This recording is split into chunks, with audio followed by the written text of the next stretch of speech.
Assalamualaikum warahmatullahi wabarakatuh. Berjumpa lagi dengan mata pelajaran pendidikan agama Islam dan budi pekerti kelas 4 dengan materi kita kali ini yaitu tentang bersih itu sehat. Mengenal arti bersih dan sehat. Bersih artinya bebas dari kotoran. Kebersihan meliputi bersih badan, bersih tempat tinggal, dan bersih pakaian.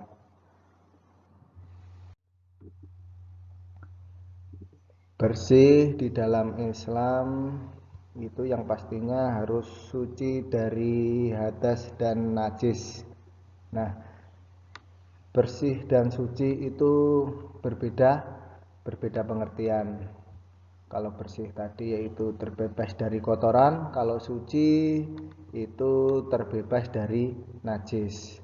Nah, sedangkan najis yaitu suatu keadaan kotor atau tidak suci yang menjadikan terhalangnya seseorang untuk melaksanakan beribadah kepada Allah. Suatu misal najis kencing, ya, terus najis yang berbentuk kotoran dan lain sebagainya. Selanjutnya hadas. Hadas adalah keadaan di mana kita atau orang yang sudah balik dan berakal sehat tidak sedang berada dalam keadaan suci karena datangnya sesuatu yang ditetapkan oleh hukum agama sebagai pembatalnya keadaan suci. Di sini hadas ini berarti keadaan seseorang. Keadaan seseorang tersebut tidak suci, tidak berhak untuk melaksanakan suatu ibadah. Suatu misal orang tersebut, kalau laki-laki beliau mimpi basah, keluar mani. Yang kedua, kalau bagi perempuan beliau sedang haid ataupun nifas, berarti orang tersebut dalam keadaan berhadas. Nah, hadas ini ada dua, hadas besar dan hadas kecil.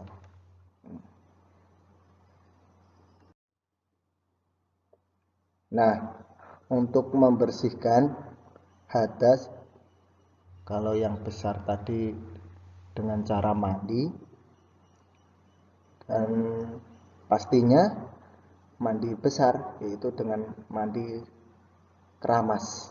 Jadi mengguyur seluruh tubuh dari ujung rambut hingga ujung kaki. Ini untuk menghilangkan hadas besar. Dan kalau tidak ada air, maka seketika itu boleh bertayamum.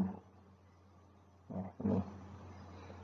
Selanjutnya, untuk membersihkan najis yaitu dengan cara istinja.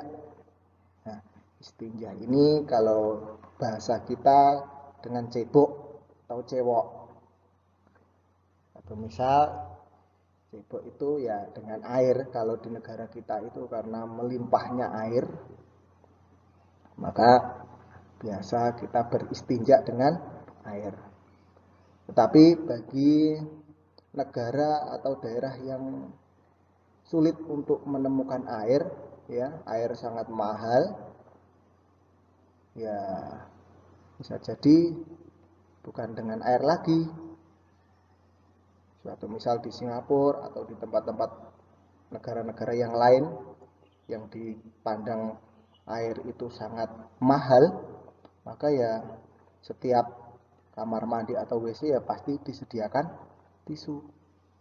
Nah, kalau tidak ada, bagaimana caranya? Ya, boleh dengan menggunakan batu ataupun benda-benda yang lainnya.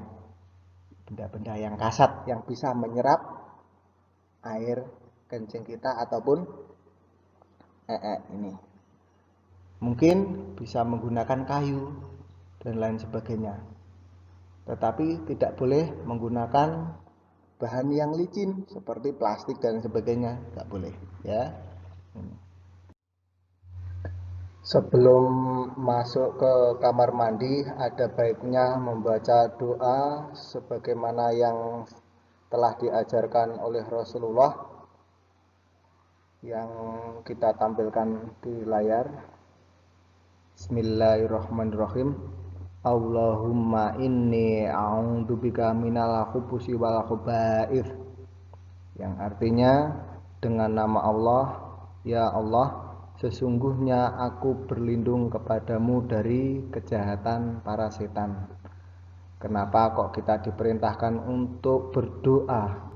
Karena kita harus mengetahui bahwa di dalam kamar mandi, tempat kamar mandi itu merupakan tempat kesukaannya para setan. Maka kita diperintahkan untuk berdoa ketika kita masuk kamar mandi ataupun WC. Dan kita harus berhati-hati karena banyak azab yang ditimpakan oleh manusia itu dari hal yang sepele, hal yang kecil, hal yang dianggap remeh oleh kebanyakan manusia, yaitu berupa cipratan air kencing. Maka ketika kita melaksanakan ataupun kita lagi ada udur, pipis atau kencing, maka kita harus berhati-hati agar apa? Air kencing itu jangan sampai mengenai pakaian kita.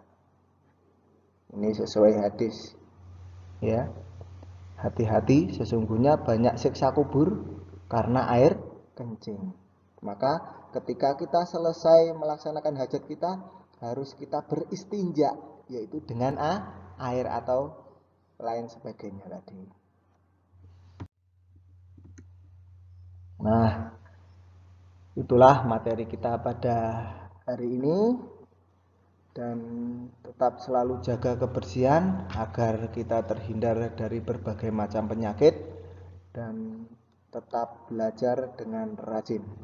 Assalamualaikum warahmatullahi wabarakatuh.